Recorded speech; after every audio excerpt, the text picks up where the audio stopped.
I just want you to cut down the time that it took me to the thing that I learned at 30. Yeah. I hope you can learn at 15 or 16. Yeah. I just want you to be able to cut down on, I want you to be able to learn the lessons that can lead you to peace quicker. I know what life is like trying. I know what life is like when I say trying in this context in a bad way. I know what life is like to not be living in your peace and your comfort and your confidence. And I know what life is like to be living in your confidence. And you know what I mean? So it's like the time that it took me to get there on a more permanent basis, I flirted with it in my childhood and in my teens and in my 20s, but was never solidified in it. You know what I mean? It was always attaching it to something.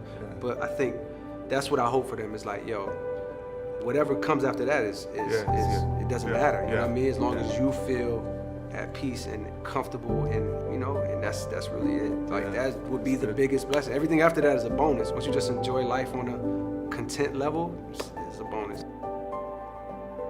I think there's two key ingredients. One is see yourself as high as you possibly can see yourself, right?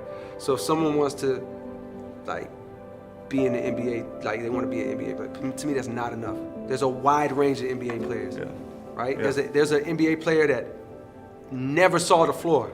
You know, he sat at the end of the bench his whole career, and they never re-upped his contract, and then he had to go fight in the G League, and boom, boom, boom. He was in the NBA. LeBron James is in the NBA. Who do you see yourself as? And there's no right or wrong answer. Clarify and define your vision for yourself in the highest possible way that you could see it. Do you want to be a 12-time All-Star? Do you want to be a league MVP? You know, you want to set the three-point shooting record? Be as specific and see yourself as high as you possibly can, right? That's your first job, is to see it as high as you can see it. Be delusional even, to the point where to where your mind, right at the apex of what your mind believes is possible, maybe push past that even a little bit and define it. And then number two is like, believe it. You know what I mean? Like see it all the time and believe it, and whatever you gotta do to protect that belief. My version of protecting that belief was I wasn't sharing this. I wasn't even telling my mom. She knew I rapped. She knew I did music. I'm not even gonna give my own mother the chance to try to bring me back down to reality. It's not gonna happen.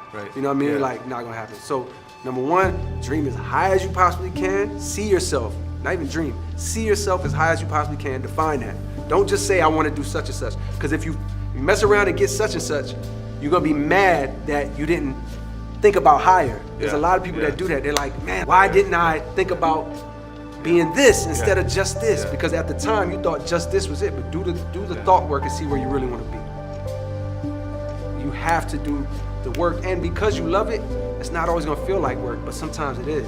I'm sure there's times where Steph is in the gym or like waking up and it's like, I don't really actually want to go strength train, or I really don't want to go put these shots up. I'd rather chill with the family, but I'm gonna go do it because I know my ultimate goal is championship. My ultimate goal is X, Y, and Z, so he goes and does it. And then within the work, he probably finds joy when he's there. I'm assuming, never had this conversation with him, but I'm assuming while he's putting up his shots, while he's working on his moves, while he's doing strength, he finds the enjoyment and the presence in it. But it's still work.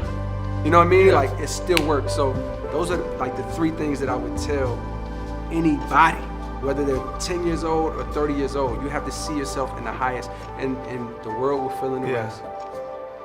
Persistence is important, because let's say you want something really bad and you keep trying and you keep trying and you keep trying, and on the 10th try you don't get it still, and then you say, okay, it must be a sign that I need to stop doing what I need to do. But what if you didn't know that on your 11th try you would have made it. You would have made it happen and got what you wanted to get. So I feel like persistence is important, because if you really truly love something and you truly believe, you should just do it for the love, and you don't get to where you're going, you still were doing something you love. So persistence is very important, for sure. Getting out of your comfort zones is the fastest way for growth. It's hard to grow when you're comfortable. You're not stretching yourself, you're not stretching your limits, you know, you're just in your comfort zone. So when I left a small city in North Carolina, 200,000 people, 150,000 people, and came to New York with 8 million, 10 million people, I was for sure uncomfortable. But just like you interviewing Jay-Z, I felt some nerves, but more importantly, I felt focused and I felt ready for the task. So I had to get out of my comfort zone to make it happen. So when I did those numbers, 220-some thousand or 217,000, nobody expected that. Nobody in the industry expected that. I didn't even know I was gonna do those numbers. And what that was just a result of consecutive, non-stop touring, and also a combination of releasing free projects, which was really albums. So you take these mixtapes, these classic mixtapes, mixed with my touring, you develop a real fan base. Well, I'm going to Toronto and I'm selling it, and it's 4,000 kids in Toronto. Or I go to LA and it's 3,000. They don't see that. They didn't know if that translated to sales. So what we learned is a real solid fan base is way more important than a record at radio in the club. I go in the club and I hear a million songs from this rapper, a million songs from that rapper. That rapper can't sell the records I sell because he's not connecting to the people the way that I am. He is on the radio and he is when they want to party, but in terms of touring, in terms of saying the things that's going to affect their lives, in terms of an emotional connection, feeling they don't have. I'm letting my mind like run the show, which is fine. I don't want that to happen for myself. You know what I mean? I don't want to be like a slave to my thoughts. You know what I mean? Like, and I feel like that's how I've been living my life, being like a slave to like my thoughts. And 98% of my thoughts ain't even my thoughts. It's something I seen on Twitter, heard on TV, something my mom told me when I was younger, something somebody else said me. So these thoughts are like fears and worries or like just ideas from other people. And it's like, that stuff is controlling me. The society we live in. We live in this system, and that's why I was trying to say earlier, it all comes down to this system. Anybody will do, for the most part, anything for the money. And I don't just mean people that's pimping themselves out on TV or even really just, selling their bodies. I'm talking about people that go to a job every day that they hate. You sold out too. We all sellouts. You selling out. You're going to something that you don't like so you can live and survive. Life is, to me, life don't feel like it's supposed to be like that no more. You know what I mean? It don't feel right. I feel like somebody's time gotta be worth more than $8 an hour. You spend your whole day going to work, 8 hours out of your day. Day is only 24 hours. You're gonna sleep 8 of those. So right away, that's 16 hours. Half of your day is making $8 an hour. Even if you get 15 an hour and they trying to raise minimum wage, like what, to 15? An hour of my life is worth $15?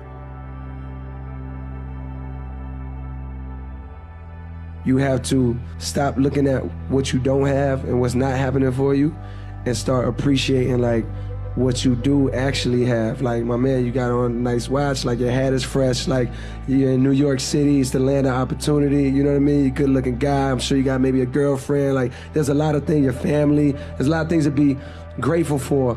And that's the only way you can climb out of like a place of focusing on what you don't have is by focusing on like, man, what do I have to be thankful for? And everybody got something to be thankful for. Even a homeless man, if he wanted to, he could be like, yo, I'm breathing today. Like, you know what I mean? Like my arms work, my legs work. You can start very small. It's a process, but that's how you can get up out like of a negative space like that.